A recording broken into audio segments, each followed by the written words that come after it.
Hello नमस्कार, श्री स्वामी समर्थ. माझ्या चॅनलमध्ये तुमचं खूप खूप स्वागत आहे. तर आजची रेसिपी आहे भोपळ्याचे गारगे. तर भोपळ्याच्या गारग्यासाठी मी इथे हे पाव किलो भोपळा घेतलाय.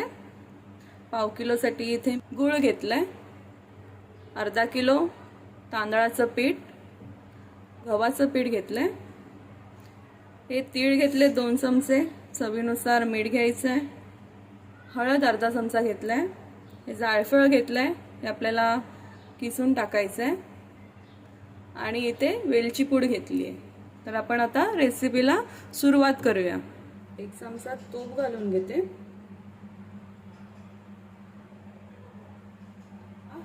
किसलेला भोपळा घालायचा आहे. आपण परतून घेऊया तेलामध्ये, तुपामध्ये चांगला परतून घेऊया. 2 मिनिटच फक्त आपण परतून घ्यायचं आहे. हा तुम्ही पाहू शकता इकडे आपलं थोडंसं परतून झालंय, गरम पण थोडा झालाय भोपळा. इथे मी लाल भोपळा घेतलाय, तुम्हाला पाहिजे असेल तर दुसरा भोपळा तुम्ही पण घेऊ शकता, पण ह्यानी कलर थोडा चांगला येतो, त्याच्यामुळे हा भोपळा वापरायचा. आता ह्याच्यामध्ये आपण पाव किलो गूळ घालून घेऊया. इथे मी गूळ घेतलाय, 1 कप गूळ आहे पाव किलोचं. पाव किलोची वाटी आहे ही, पूर्ण भरून घेतलंय. आता आपण हा व्यवस्थित विरघळून घेऊया, मिक्स करून घेऊया. गुळाला पाणी सुटेल आणि आपली भोपळा चांगला शिजेल.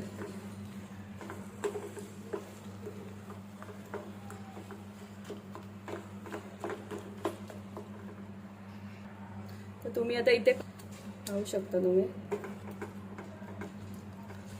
मस्त असा शिजत आलाय,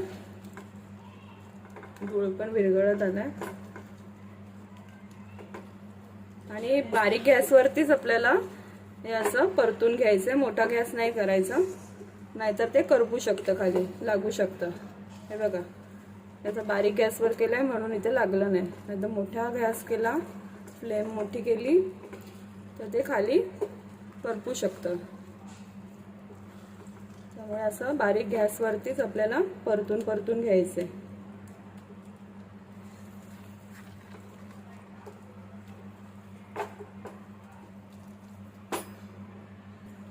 तुम्ही पाहू शकता गूळ पूर्ण वितळलाय,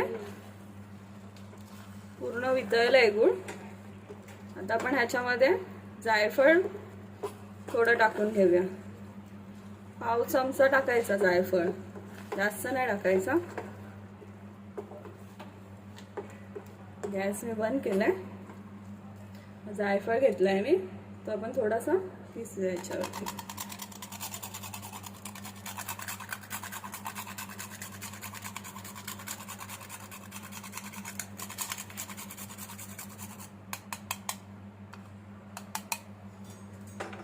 एक पाव चमचा आपण जायफळ घालून घेतलं ह्याच्यामध्ये.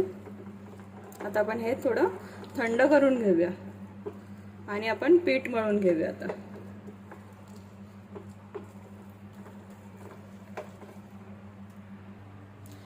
आपण आता भोपळ्याचे घागरे बनवण्यासाठी मी हे इथे मोठं ताट ठेवलंय, त्याच्यामध्ये आपण आता हे तांदळाचं पीठ घालून घेऊया. हे अर्धा किलो तांदळाचं पीठ आहे. तुम्हाला हवं असेल तर तुम्ही गव्हाचे पण नुसते बनवू शकता, नुसते तांदळाचे पण बनवू शकता, तुमच्यावर आहे. तुम्हाला जसं आवडत असेल तसं तुम्ही करू शकता.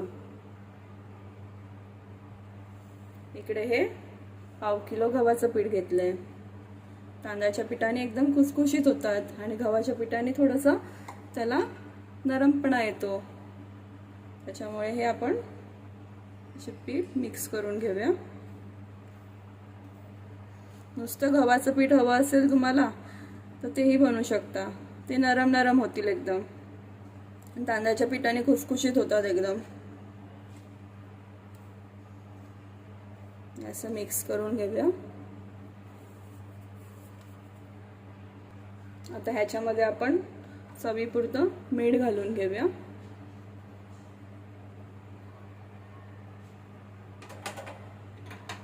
इथे ही हळद घेतली आहे. तुम्हाला हवी असेल तर तुम्ही घालू शकता, नाही घातली तरी चालेल, पण कलर चांगला येतो त्याच्यासाठी आपल्याला ही हळद घालायची आहे. ती ही वेलची पूड घेतली आहे अर्धा चमचा. हे तीळ घेतले ते आपण आधी थोडे घालूया आणि नंतर मग जेव्हा आपण वडे करू, घागरे बनवू, त्याच्यामध्ये आपण आता हे गूळ आणि भोपळ्याचं शिजवलेलं सारण आपण आता ह्याच्यामध्ये घालून घेऊया. आपण हे आता मिक्स करून घेऊया पीठ एकत्र.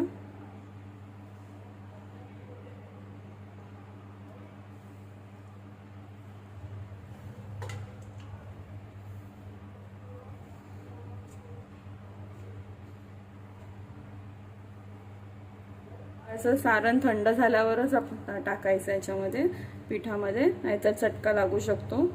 त्याच्यामुळे थोडं थंड झालं हे आपलं आता कोरडं झालंय गूळ घालून.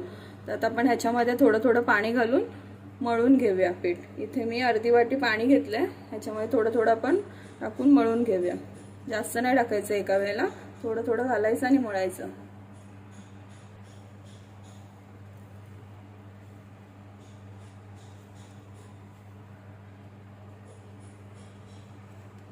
एक वाटीभर पाणी घेतलंय, ते आपण घालून चांगलं मळून घेऊया आता पीठ.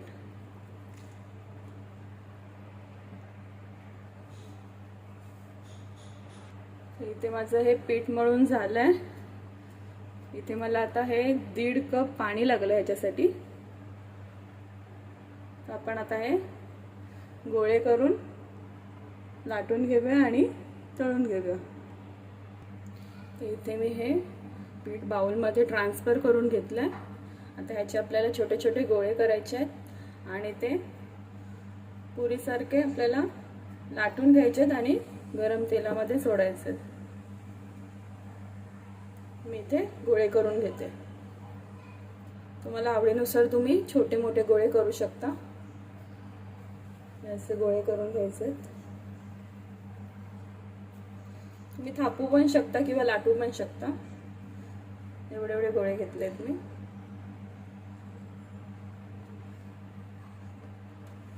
थोडं थोडं तेल लावायचं हाताला, असं तेल लावायचं म्हणजे चिकटणार नाही हाताला ते, आणि गोळे बनवत राहायचे.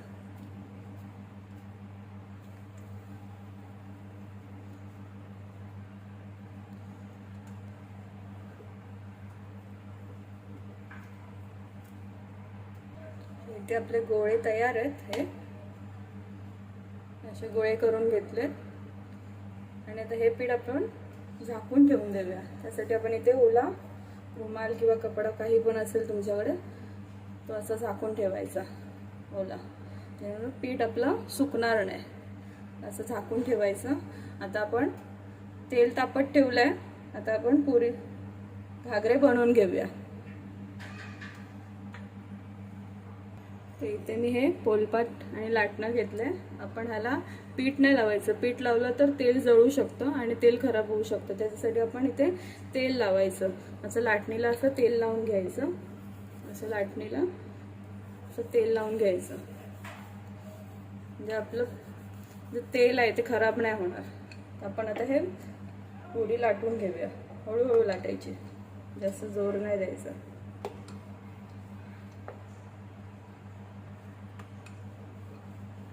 जास्त पातळ पण नाही करायची.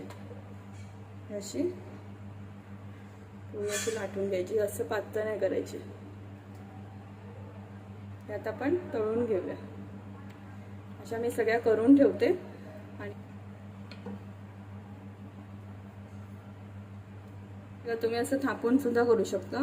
असं थापून, जसे आपण वडे करतो तसं थापून सुद्धा करू शकतो.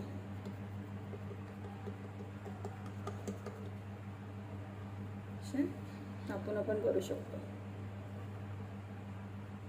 आपण तळून बघूया. ते आपलं तेल तापते.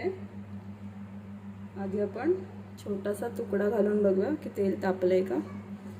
तुकडा वर आला पटकन की म्हणजे आपलं तेल चांगलं तापलंय. आपला हा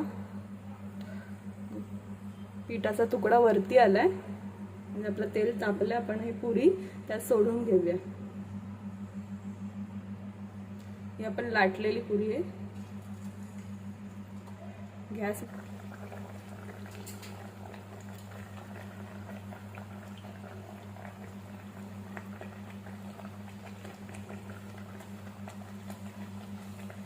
असं थोडं मध्ये प्रेस करत राहायचं, जेणेकरून पुरी चांगली टमटमीत फुगते. बघू शकता तुम्ही, पुरी चांगली वर आली आहे आणि टमटमीत फुगली आहे.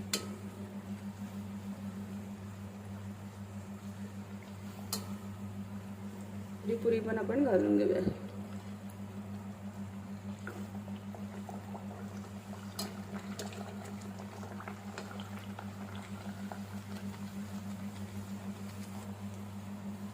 पाहू शकता तुम्ही कशी फुगली आहे. आता इथे आपण थापलेली पुरी आहे, वडा जो आहे थापलेला भोपळ्याचा, तो आपण आता घालून घेऊया.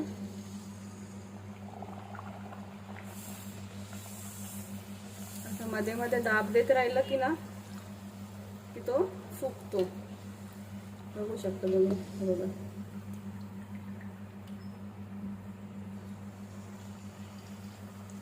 मस्त फुगलंय. आता हे सगळे असेच वडे मी बनवून घेते. भोपळ्याचे घागरे रेडी आहेत. बघा असं मस्त एकदम टमटमीत फुगलेत. बघा तुम्हाला तोडून पण दाखवते.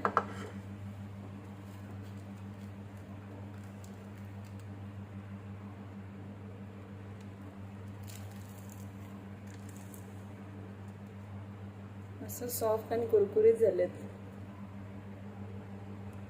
तो व्हिडिओ आवडला असेल तर लाईक, शेअर अँड सबस्क्राईब करायला विसरू नका. थँक्यू.